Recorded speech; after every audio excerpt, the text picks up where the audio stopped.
Hello everyone. आज का हमारा टॉपिक है पहला काइनेटिक थ्योरी ऑफ गैसेस। तो वैसे काइनेटिक थ्योरी ऑफ गैसेस में कुछ पॉस्टुलेट्स हैं, केटीजी अपन इसको शॉर्ट में बोलते हैं। मैंने कुछ पॉस्टुलेट्स बोर्ड पे लिखे हैं, बेसिकली 6 पॉइंट्स हैं, ये आपको थोड़ा ध्यान में रखना है। ये काइनेटिक थ्योरी ऑफ गैसेस के ये बेसिक एजम्पशन है, इनके बेसिस पे हम लोग काइनेटिक गैस इक्वेशन डिराइव करेंगे।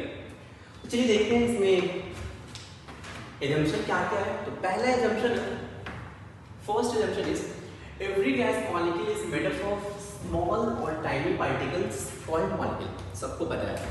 मान लीजिए कि अगर आपके पास कोई कंटेनर है, जैसे यहाँ पे कंटेनर है, कंटेनर में अगर गैस के मॉलिक्यूल है तो गैस के मॉलिक्यूल बेसिकली ऐसे स्मॉल स्फेरिकल मॉलिक्यूल से मिलके बने होंगे, राइट। तो पहला पॉइंट है कि every gas molecule is made up of small और टाइनी पार्टिकल। इन टाइनी पार्टिकल्स को हम लोग क्या बोलते हैं? मॉलिक्यूल बोलते हैं, आप सबको पता है। लेकिन इंपॉर्टेंट ये बात है,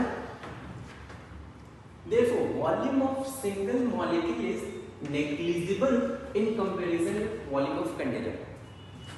मतलब ये बहुत ही टाइनी पार्टिकल होते हैं, तो अगर आप इस टाइनी पार्टिकल या फिर इस वन मॉलिक्यूल का वॉल्यूम देखोगे, इसका वॉल्यूम नेग्लिजिबल होगा कंटेनर के वॉल्यूम के रेस्पेक्ट में।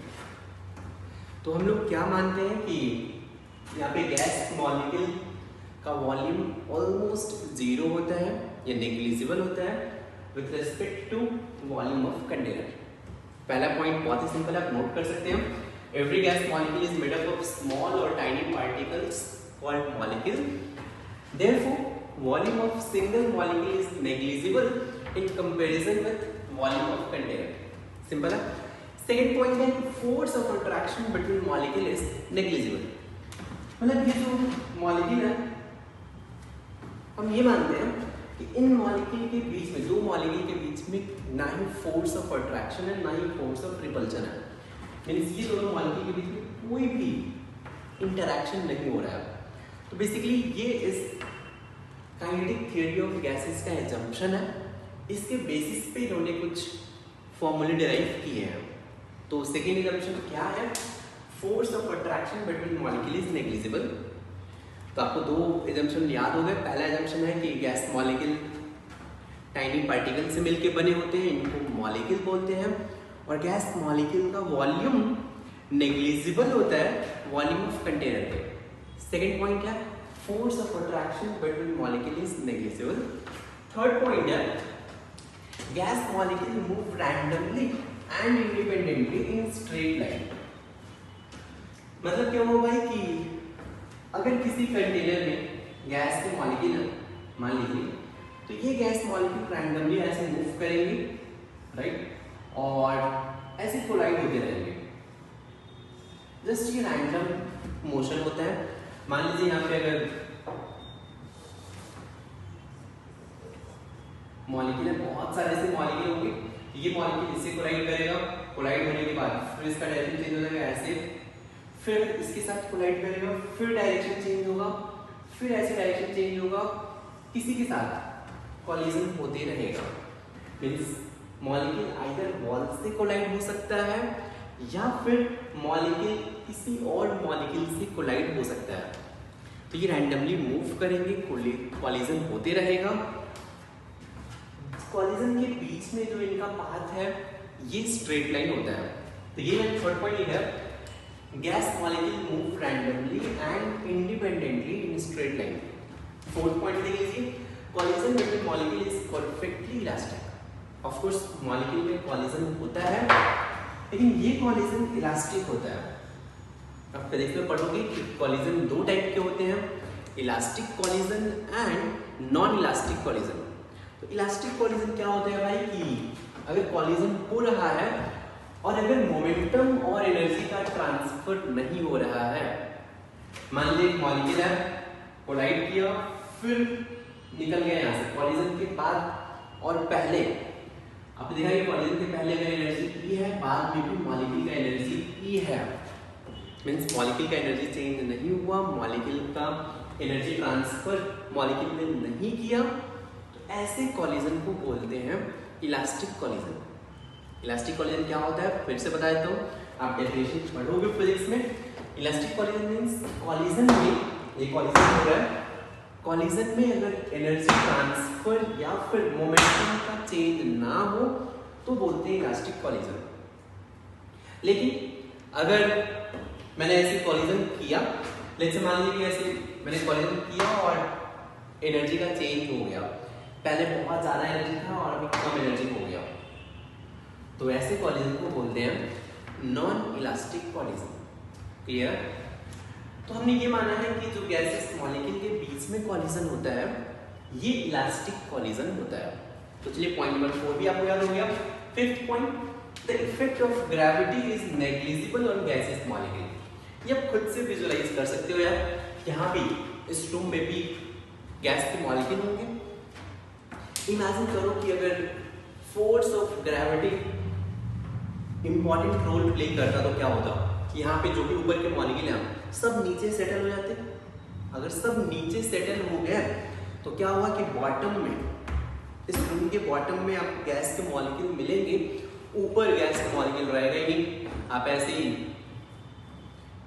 कुछ भी ऊपर एयर है ही नहीं, इमेजिन करो रह सकते हो क्या? तो ऐसा नहीं होता है।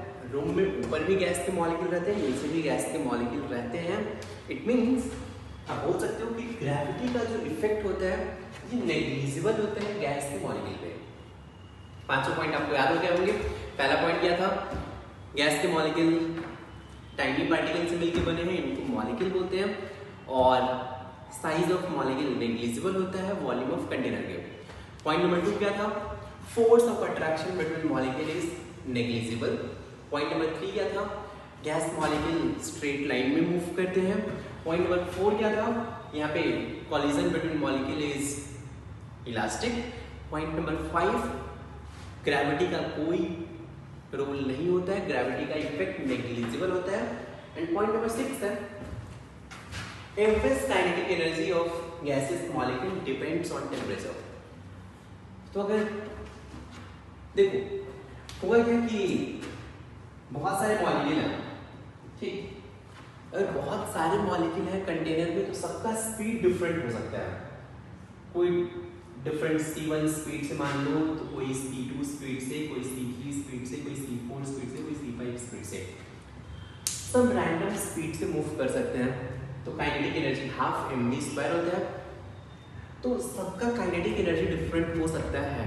लेकिन अगर आप एवरेज काइनेटिक एनर्जी की बात करोगे, एवरेज काइनेटिक एनर्जी मीन्स आप टोटल काइनेटिक एनर्जी फाइंड करो। मीन्स अगर मैंने 5 मॉलिक्यूल लिया है तो 5 मॉलिक्यूल का सबका काइनेटिक एनर्जी फाइंड करो, सबको ऐड करो और 5 से डिवाइड कर दो। तो अगर आप एवरेज काइनेटिक एनर्जी फाइंड करेंगे तो ये सिर्फ और सिर्फ टेम्परेचर पे डिपेंड करेगा। मीन्स टेम्परेचर अगर कांस्टेंट है तो एवरेज काइनेटिक एनर्जी भी सेम रहेगा। एवरेज की बात कर रहा हूँ, 1 मॉलिक्यूल का काइनेटिक एनर्जी दूसरे मॉलिक्यूल से डिफरेंट हो सकता है, राइट? बिकॉज अगर कोई कंटेनर है तो कंटेनर में बहुत सारे मॉलिक्यूल है, सबका स्पीड डिफरेंट हो सकता है, राइट? लेकिन अगर एवरेज की बात करेंगे तो एवरेज काइनेटिक एनर्जी सिर्फ और सिर्फ टेम्परेचर पे डिपेंड करेगा। तो क्लियर है इतना? तो ये बेसिकली 6 पॉस्टुलेट्स हैं जो आपको याद रखने चाहिए और बहुत ही सिंपल से पॉस्टुलेट्स हैं। आप चाहें तो पॉस्टुलेट्स नंबर 1 एंड 2 को स्टार मार्क कर सकते हैं। मैंने क्यों स्टार मार्क किया है आपको बताऊंगा जब नेक्स्ट टॉपिक पे आएंगे तब।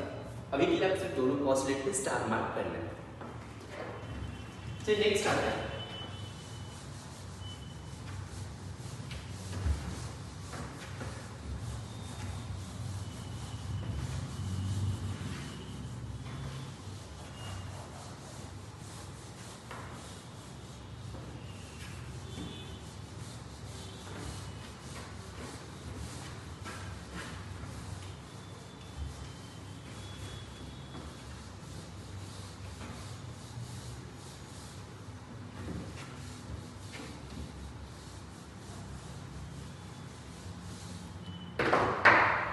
तो जो भी पॉस्टुलेट्स हैं, इन पॉस्टुलेट्स के हेल्प से हम लोग काइनेटिक गैस इक्वेशन डिराइव कर सकते हैं। तो चलिए देखते हैं। आप लिख सकते हैं कि from these postulates we can derive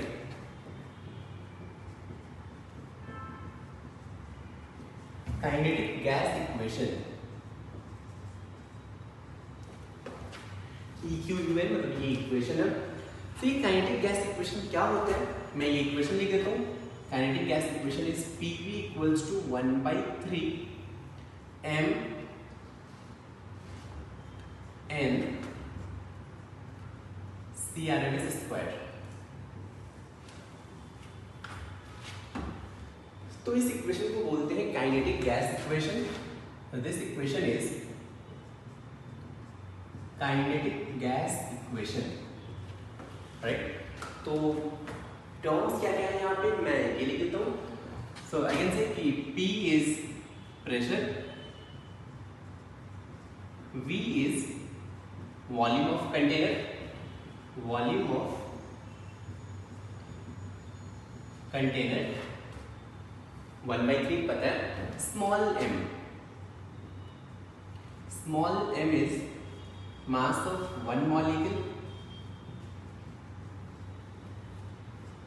capital N is number of या total number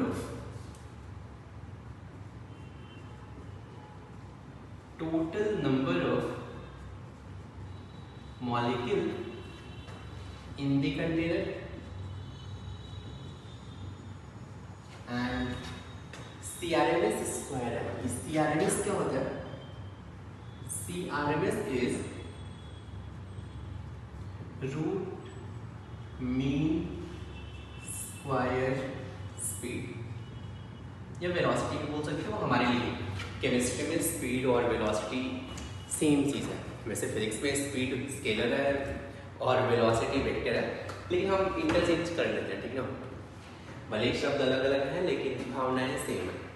स्पीड और वेलोसिटी फिर से बोल रहा हूँ, कंफ्यूज मत होना, हमारे लिए सेम है। रूट मीन स्क्वायर वेलोसिटी भी कहीं लिखा हुआ मिल जाए तो भी सेम चीज़ है। तो यहाँ पे तो आपको सारे टर्म्स समझ में आ रहे होंगे except one term and that is CRMS। फिर आपको डाउट आ सकता है कि CRMS क्या होता है। चलिए देखते हैं, अपन इसका बेसिक डेफिनेशन अभी पढ़ने वाले हैं। CRMS क्या होता है, हेडिंग देते हैं, root mean square speed, CRMS। Name से ही समझ में आ रहा होगा, ये स्पीड जो है, स्पीड का स्क्वायर रूट है, फिर स्क्वायर रूट करके मीन लिया होगा, फिर उसका स्क्वायर क्या होगा, राइट। अब चाहे तो डेफिनेशन लिख सकते हैं कि it is square root of, it is square root of mean मतलब एवरेज होता है, तो it is square root of mean of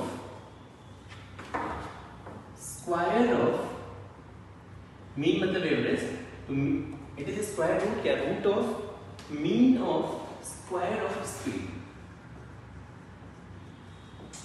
कुछ नहीं चमका होगा, बोलो क्या नाटक लगा रखा है, square root of mean of square of speed. इसका मतलब क्या होता है, मतलब बहुत ही सिंपल है। मान लीजिए कि किसी कंटेनर में, कोई कंटेनर है, इसमें बहुत सारे मॉलिक्यूल हैं, जैसे n नंबर ऑफ मॉलिक्यूल हैं, और n नंबर ऑफ मॉलिक्यूल सबका स्पीड डिफरेंट है। लेट्स से एक का स्पीड C1 है, सेकंड का स्पीड C2 है, थर्ड का स्पीड C3 है, फोर्थ का स्पीड C4 है, ऐसे किसी का भी dot dot dot dot dot n number of molecule, एक का स्पीड Cn है, right. Total number of molecule कितने हैं कंटेनर में, total number of molecule n है। पहले मॉलिक्यूल का स्पीड C1 है, दूसरे मॉलिक्यूल का स्पीड C2 है, थर्ड मॉलिक्यूल का स्पीड C3 है, nth मॉलिक्यूल का स्पीड Cn है। तो अगर मुझे CRMS फाइंड करना है, आप रिवर्स में सोचो, ये जितने भी स्पीड है, रूट मीन स्क्वायर स्पीड का ट्रिक ये है, आप इनका स्क्वायर फाइंड करो। स्क्वायर फाइंड कर सकते हो, मतलब ये C1 square, C2 square, C3 square, C4 square, dot dot dot Cn square. Square किया, अब इनका मीन ले लो। स्क्वायर करने के बाद अगर आपने मीन ले लिया, मीन मतलब एवरेज होता है, आप इनका एवरेज ले सकते हो। n नंबर का अगर एवरेज लेना है आप इनको ऐड कर दो, c1 square plus c2 square plus c3 square plus c4 square plus cn square divided by small n। मैंने स्क्वायर लेके मीन ले लिया, अब इनका रूट ले लो। तो अगर आप इसका स्क्वायर रूट ले लोगे, रूट ले लिया, इस टर्म को बोलेंगे CRMS, root mean square square. तो रूट मीन स्क्वायर स्क्वेयर क्या है? तो it is square root of mean of square of speed. Clear है? लिखते टाइम अब चाहो तो सिंपल टर्म है, आप सारे स्पीड का स्क्वायर लो, स्क्वायर लेने के बाद मीन ले लो, मीन लेने के बाद स्क्वायर रूट ले लो, आपको मिल जाएगा रूट मीन स्क्वायर स्पीड। तो यहाँ पे जो CRMS था ये बेसिकली यही है। क्लियर है? ऐसा हमने क्यों डिफाइन किया, कहाँ से आया, सब पढ़ेंगे, लेकिन अभी के लिए बस मैं आपको बेसिक टर्म्स बता रहा हूँ। राइट, नोट कर ले आप। अब आपको डाउट आ रहा होगा कि ये एक्सप्रेशन है PV equals to 1/3 mn CRMS square, ये इक्वेशन आया कैसे? तो चलिए इसका डेरिवेशन देखते हैं। मतलब अपना डाउट ये है कि PV equals to 1/3 mn CRMS square kinetic gas equation का डेरिवेशन कैसे होता है।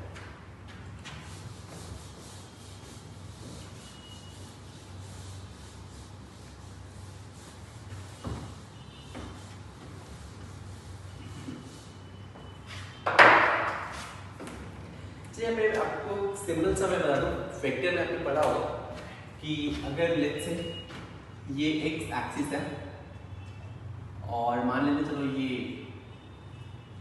y एक्सिस है और ये z एक्सिस है, ठीक। तो आप ऐसे इमेजिन करो कि मैंने एक क्यूब ले लिया और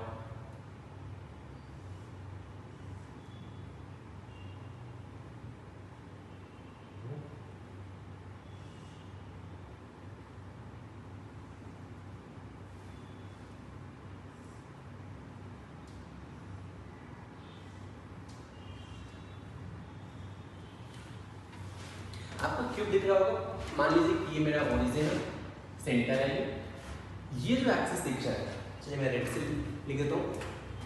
ये जो एक्सिस है ये वाला दिख रहा है आपको, इसको मैं एक्स एक्सिस बोल रहा हूँ।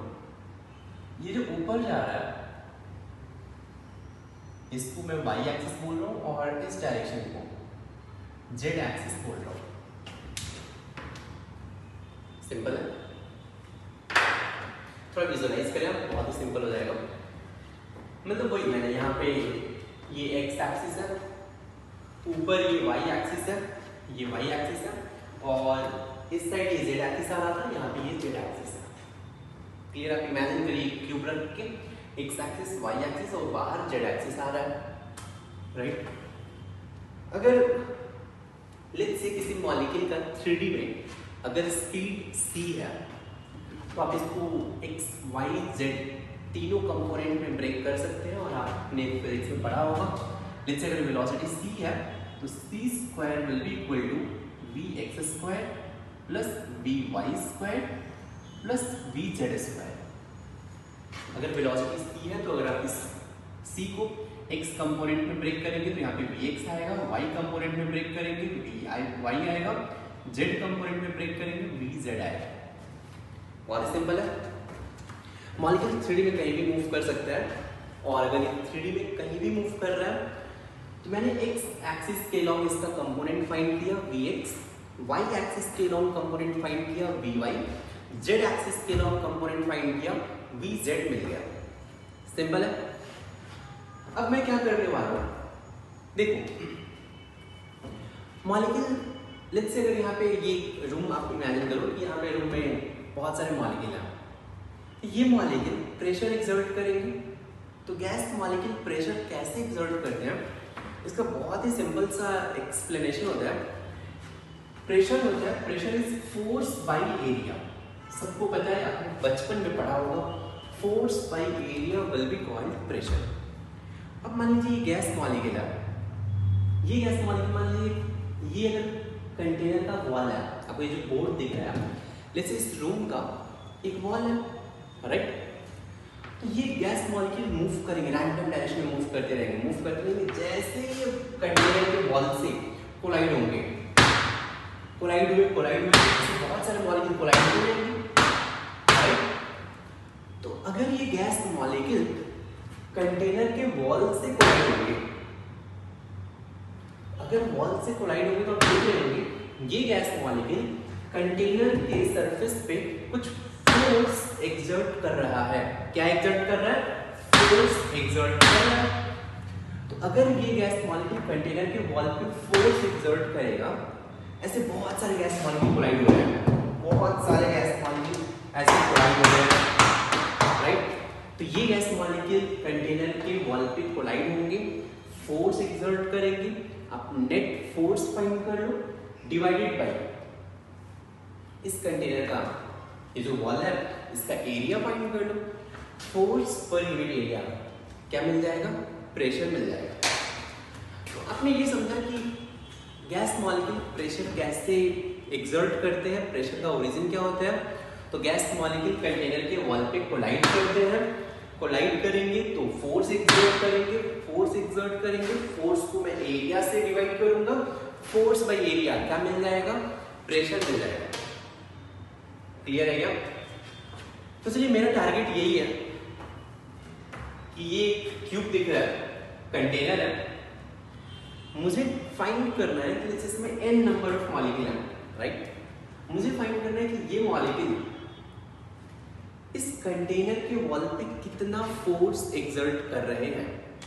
पहले मैं फोर्स फाइंड कर लूंगा, फिर उसको सरफेस एरिया से डिवाइड कर दूंगा, प्रेशर मिल जाएगा। क्लियर है? मान लेते हैं कि इस क्यूब का लेंथ L है, चलिए मान कर लेते हैं क्यूब का एज लेंथ L है, राइट? अब अभी सिर्फ एक सरफेस पे कंसंट्रेट करो। मान लेते हैं कि ये सरफेस है, मैं इसको शो कर रहा हूं।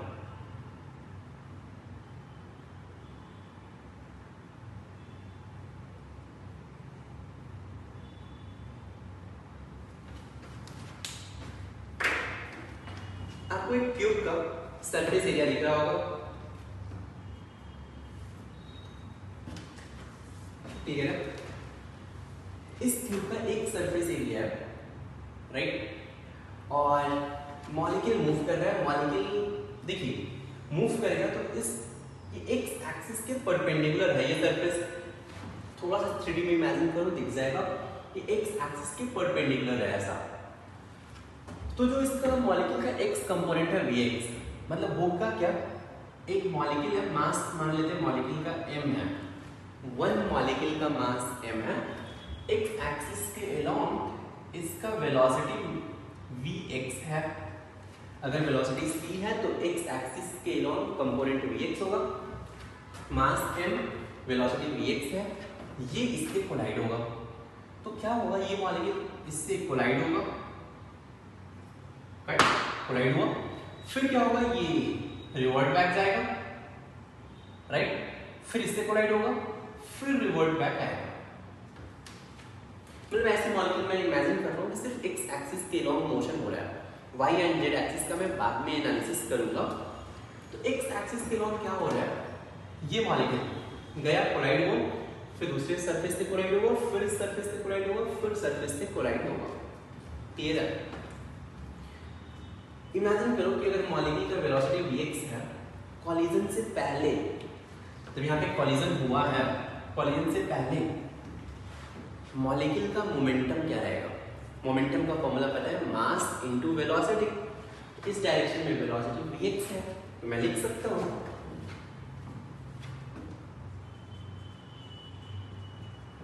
मोमेंटम ऑफ मॉलिक्यूल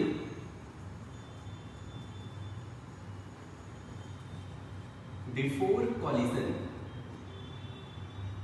कॉलिजन से पहले, कॉलिजन से पहले मास तो m रहेगा, वेलोसिटी Vx है, तो आप लिख सकते हैं m इंटू Vx, ये हो जाएगा।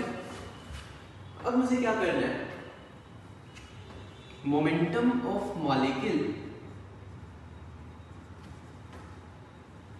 Momentum of molecule after collision,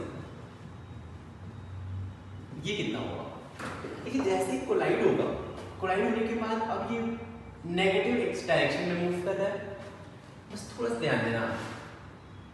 अगर मैं डायग्राम फिर से बनाऊं, चलिए मैं ऐसा हटाया तो थोड़ा इजी रहेगा आपके लिए।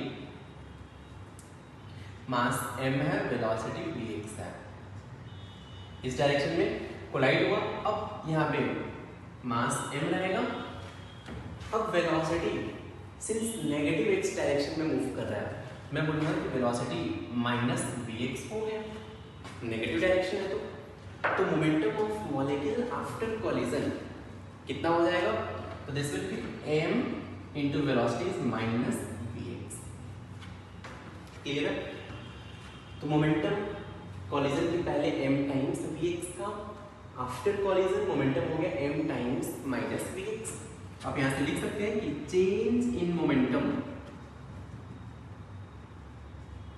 Change in momentum during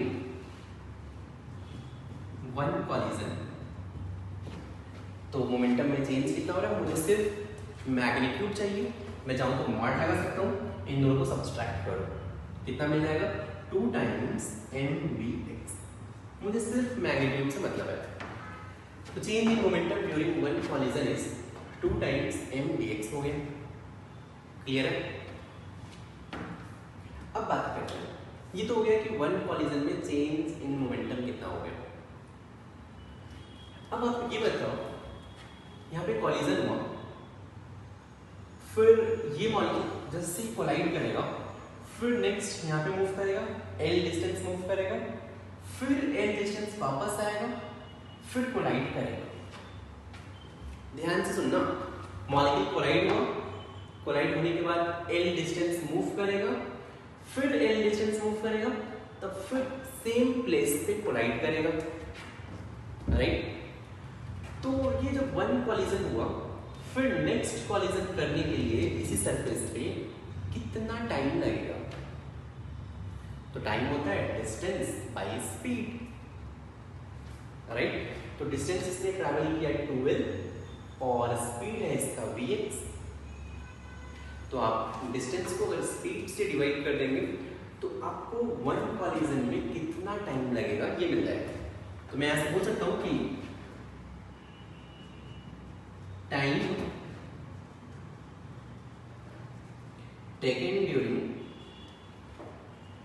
one collision, this will be equal to total distance 12 travel किया और स्पीड vx है 12 अपॉन vx हो जाएगा। तो वन कॉलिजन में इतना टाइम लग रहा है, आप बता सकते हो 1 सेकेंड में कितना कॉलिजन होगा? दिमाग लगाना, वन कॉलिजन में 12 अपॉन vx सेकेंड टाइम लग रहा है, तो 1 सेकेंड में कितने कॉलिजन? यार दिमाग लगाओ। लेट्स मैं बोल रहा हूँ कि 3 रुपीज में 6 चॉकलेट, राइट? तो 1 चॉकलेट कितने में मिलेगा? आप जस्ट यूनिटरी यूज करोगे, 3/6 रुपीज मीन्स 0.5। तो वन कॉलिजन में 12 अपॉन vx सेकेंड टाइम लग रहा है, तो 1 सेकेंड में कितने कॉलिजन होंगे? तो vx upon 12। Simple unitary method है। आप यहां से बोल सकते हो कि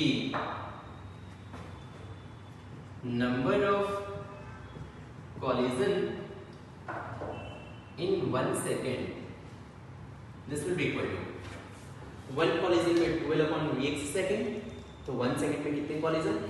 1/12/vx मींस हो जाएगा vx upon 12 number of collision हो जाएंगे। अब ध्यान सुनना, वन कॉलिजन में 12 times vx change in momentum हो रहा है और 1 सेकेंड में इतने कॉलिजन हो रहे हैं। तो अगर मैं आपसे पूछूं कि change in momentum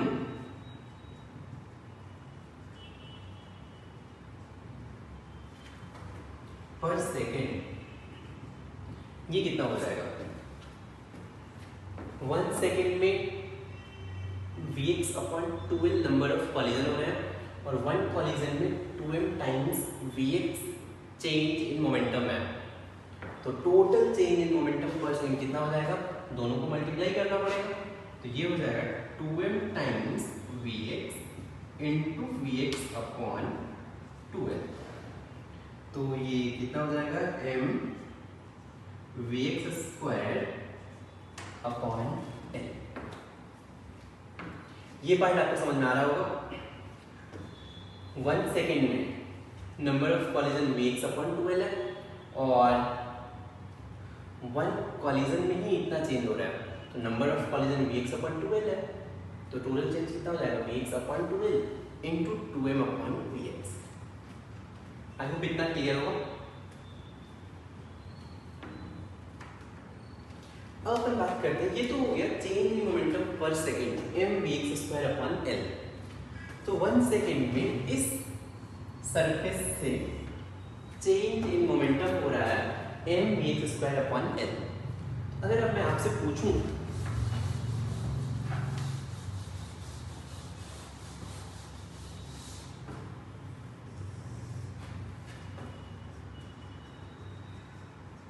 change in momentum पर सेकेंड अलोंग एक्स एक्सिस, ये कितना होगा। देखिए अलोंग एक्स एक्सिस में चेंज इन मोमेंटम क्या होगा, m Vx square upon l यहाँ पे होगा और m Vx square upon l यहाँ भी होगा। तो चेंज इन मोमेंटम पर सेकेंड अलोंग एक्स एक्सिस हो जाएगा 2 times m Vx square upon l। Clear है क्या। m Vx square upon l यहाँ पे कॉलिजन हो रहा है, तो m Vx square upon l यहाँ पे कॉलिजन हो रहा है। सिमिलरली चेंज इन मोमेंटम पर सेकेंड अलोंग y एक्सिस, कुछ मत कर रहे हैं, Vx की जगह पे आपको Vy रखना है, एग्जैक्ट आंसर आएगा। तो ये क्या हो जाएगा, 2m Vy square upon l। Similarly change in momentum पर सेकेंड अलोंग z एक्सिस, ये क्या हो जाएगा, 2m Vz square upon l। तो मैंने क्या किया, x axis, y axis, z axis, तीनों मैंने एक्सिस के along change in momentum find कर लिया। अब मैं क्या करूंगा, along all the faces change in momentum क्या होगा। आप लिख सकते हैं कि चेंज इन मोमेंटम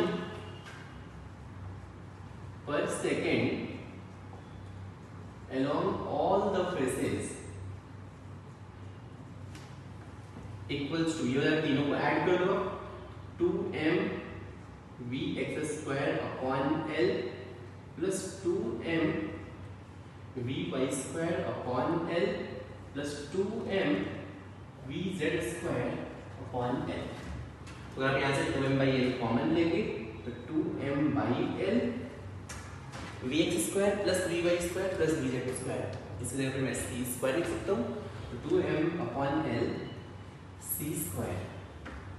क्लियर है। तो ये होगा चेंज इन मोमेंटम पर second along all the faces. और आपको एक चीज पता हो, वैसे नहीं पता तो आप ट्रिक में पढ़ोगे कि change in momentum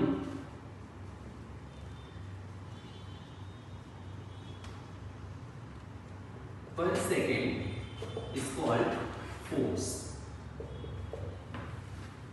change in momentum पर सेकेंड को अपन फोर्स बोलते हैं, फिजिक्स में पढ़ोगे आप, राइट। तो फिर चेंज इन मोमेंटम पर सेकेंड फोर्स हो गया, और आपको पता है प्रेशर क्या होता है।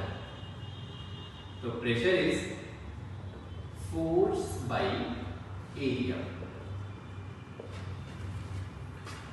ये तो चेंज इन मोमेंटम पर सेकेंड है ही, मतलब फोर्स है ही, इसको एरिया से डिवाइड करोगे तो आपको प्रेशर मिल जाएगा। तो ये नोट करिए, फिर मैं ये वाला पार्ट इरेज कर रहा हूँ।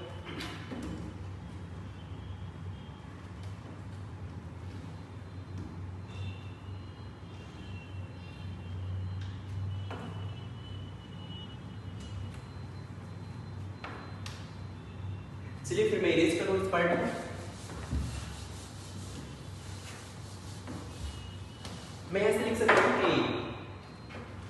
pressure exerted by one molecule, this will be equal to pressure exerted by one molecule is force is 2mc square upon L into area, पूरा सरफेस एरिया कितना होगा, तो L square L square L square L square L square L square, cube में 6 surface area होते हैं, मैं लिख सकता हूँ 6L square, L into L square ये वॉल्यूम हो गया, तो आप लिख सकते हैं कि this will be equal to 1/3 mc square upon v। ये तो मैंने सिर्फ वन मॉलिक्यूल से प्रेशर कितना एक्सर्ट होगा ये फाइंड किया, लेकिन होगा ऐसा कि कंटेनर में बहुत सारे मॉलिक्यूल होंगे और सबका स्पीड डिफरेंट होगा। मैं यहाँ पे बोल सकता हूँ यार कि late n molecules are present in the container having speed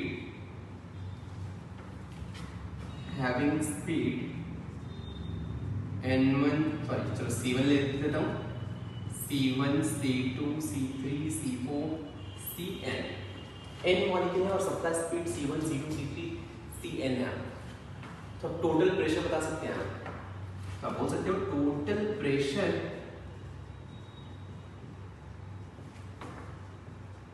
exerted and speed will be equal to, जिस मॉलिक्यूल का स्पीड c1 है वो प्रेशर एक्सर्ट करेगा 1/3 m c1 square by v, right, plus 1/3 m जिसका स्पीड c2 है c2 square by v plus 1/3 m c3 square by v plus dot dot dot 1/3 m cn square upon v। ये हो गया। अगर मैं यहां से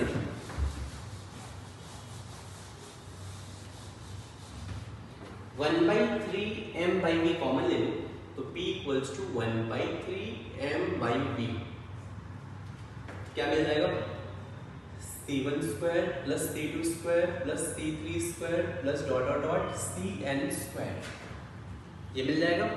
अगर मैं इसको n से डिवाइड कर दूं और n से मल्टीप्लाई कर दूं, लेट्स से, तो ये टर्म जो दिख रहा है आपको, ये टर्म इस CRMS का स्क्वायर है, right, because CRMS is the square root of c1 square plus c2 square plus c3 square plus cn square upon n होता है।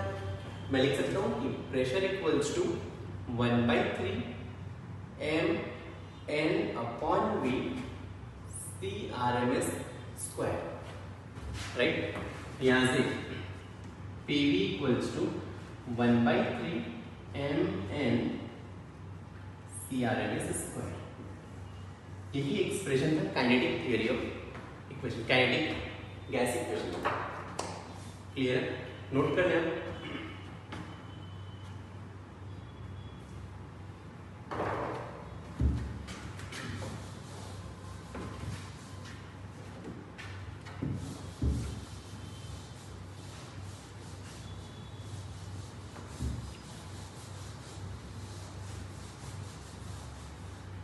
डेरिवेशन से ज़्यादा इंपॉर्टेंट ये फॉर्मूला आपको ये थोड़ा याद रखना चाहिए, PV equals to 1/3 mn CRMS square, याद रखना आप इसको।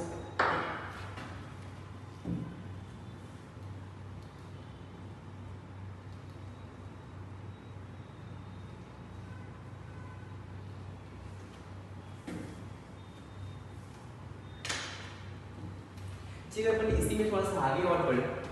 देखिए, अगर मान लेते हैं 1 मोल गैस होता है, for 1 mole gas small n का वैल्यू क्या हो जाएगा, नंबर ऑफ मॉलिक्यूल 1 मोल में कितने मॉलिक्यूल होते हैं, Na हो जाएगा, राइट। तो ये जो टर्म है m into Na, ये क्या रिप्रेजेंट करेगा, small m is mass of 1 molecule, Na is 6.022 into 10 to the power 23, means this represents mass of 6.022 into 10 to the power 23 molecule, and mass of 6.022 into 10 to the power 23 molecule means mass of 1 mole is called molecular mass. So I can write capital M. Capital M means molar mass. I should write molar mass. Molar mass means mass of 1 mole. Clear? So in place of small m n a, I can write capital M. So यहाँ पे PV will be equal to 1 by 3 capital M CRMS square. Right? So CRMS square, we can write CRMS square will be equal to 3 times PV upon capital M. Right? तो यहाँ से CRMS should be equal to square root of 3 PV upon capital M. Just remember, P is pressure, V is volume, capital M is molecular mass or molar mass. Capital M is molar mass and PV, let's start. P is pressure, V is volume. Next thing, for 1 mole, you can write for 1 mole PV equals to nRT. So n is 1, so PV equals to RT. So CRMS equals to square root of 3 times PV के place पे आप RT लिख सकते हैं. So 3 RT upon capital M. So one more formula, CRMS equals to root 3 RT upon capital M. आप एक और derive कर सकते हैं, PM equals to DRT होता है, PM equals to DRT. तो RT upon M क्या हो जाएगा? So from here RT upon M is P upon D. Right? So RT upon M is P upon D. So you can write CRMS is square root 3P upon D. Clear? So we got 3 formula. CRMS is the square root of 3PV upon capital M or 3RT upon capital M or 3P upon D.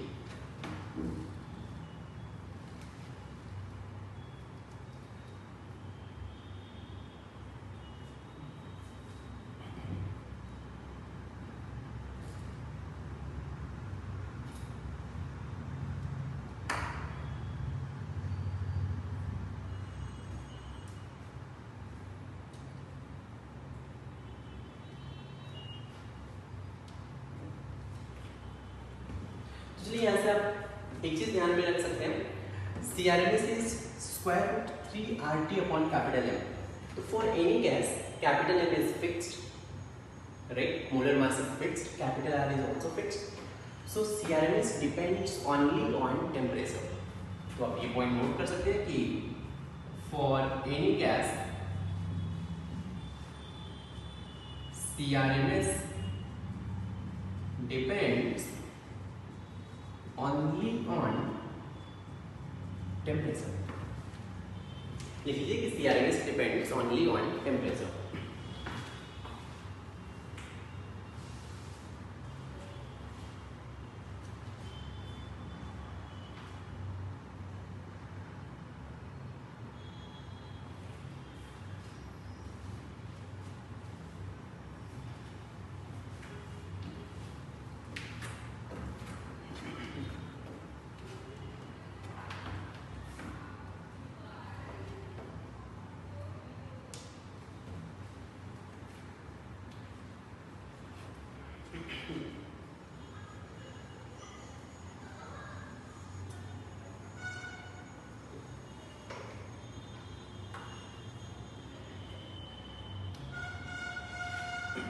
अगर भी हो गया, चलिए next point पे आते हैं.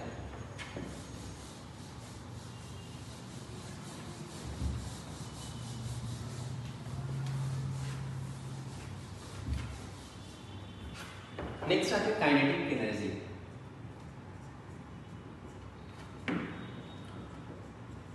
Kinetic energy of molecule.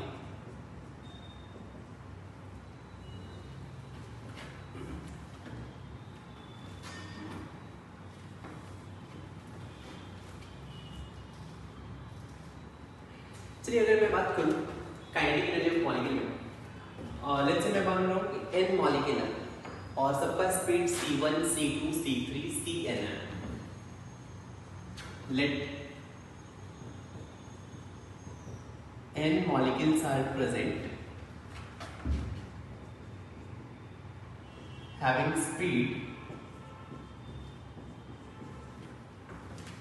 c1 c2 c3 dot dot dot cn means container में n molecule है, सबका स्पीड डिफरेंट है लेट्स से, लेकिन सबका मास सेम है, राइट, एंड मास सबका मास स्मॉल m है, राइट। तो आप यहां से टोटल काइनेटिक एनर्जी फाइंड कर सकते हो। टोटल काइनेटिक एनर्जी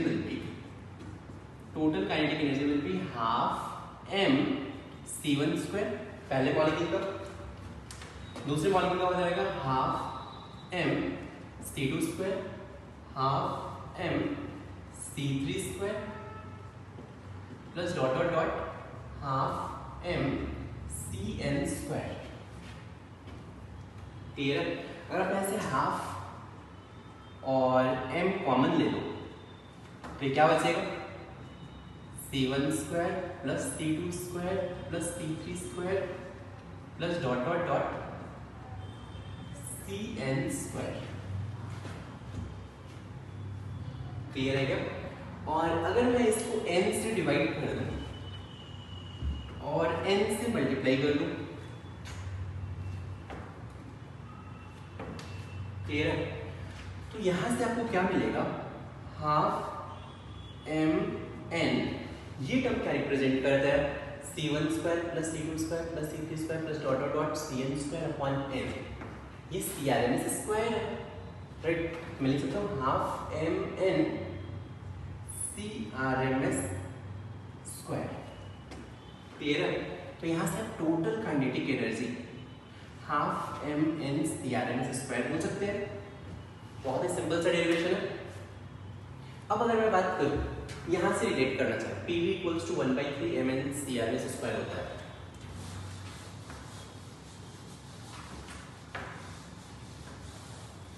देखिए PV equals to 1/3 mn CRMS square होता है।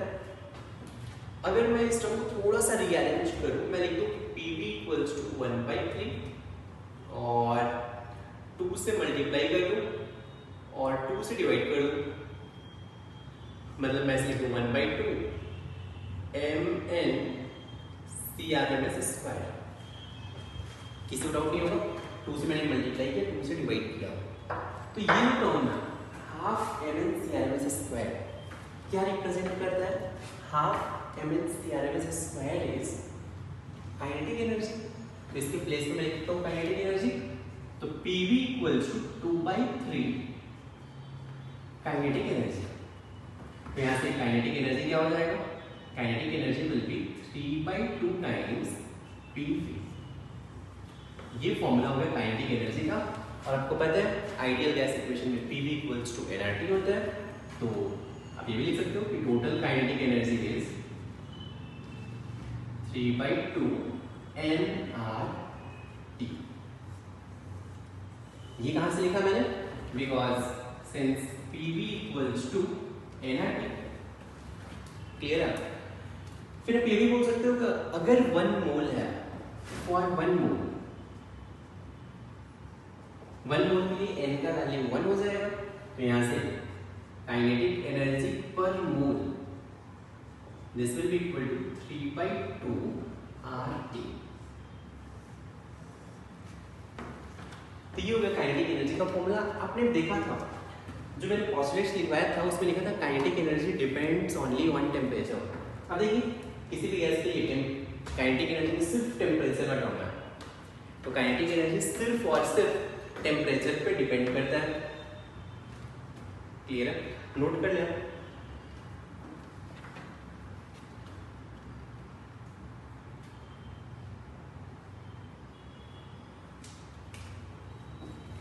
ये तो हो गया काइनेटिक एनर्जी टोटल 3/2 एनर्जी, ये हो गया काइनेटिक एनर्जी फॉर 1 मोल। अगर आपको काइनेटिक एनर्जी पर मॉलिक्यूल फाइंड करना है फिर क्या करोगे?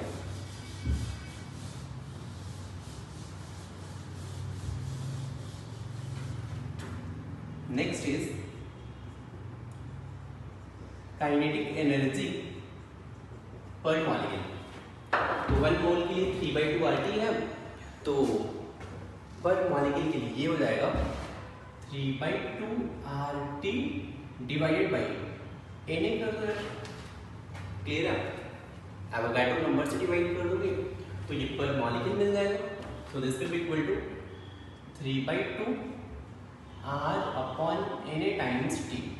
R अपॉन Na कांस्टेंट है, कैपिटल आना था 8.314, Na 6.023 into 10 to the power 23 constant हो गया, तो मैं इसके प्लेस पे लिख सकता हूँ 3/2 kT। Just constant bye constant, ये भी कांस्टेंट है। ये हो गया काइनेटिक एनर्जी पर मॉलिक्यूल का formula 3/2 kT। K is constant और इस K को बोलते हैं, जस्ट नेम है बोल्ट्जमैन्स कांस्टेंट।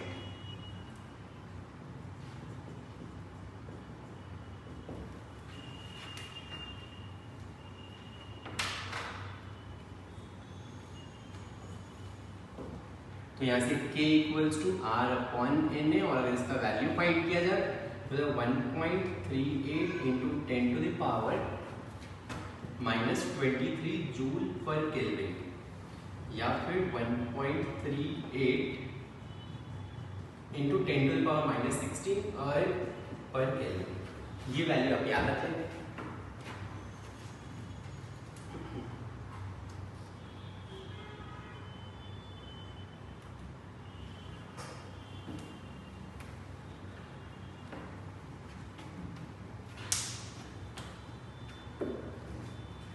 तो चलिए आज हमने सिर्फ और सिर्फ फॉर्मूलेज डेराइव किए हैं, राइट। नेक्स्ट क्लास में हम लोग इसके प्रॉब्लम्स देखेंगे, प्रॉब्लम कैसे सॉल्व करना है। तो आप चाहेंगे तो आज का लेक्चर देखने के बाद रफ में एक बार फिर से आप जो भी मैंने डेरिवेशन किया था एक बार स्टार्टिंग से लेकर लास्ट तक पूरा डेरिवेशन आप एक बार रफ में भी करेंगे, ठीक। चलिए आज के लिए इतना ही। Thank you so much.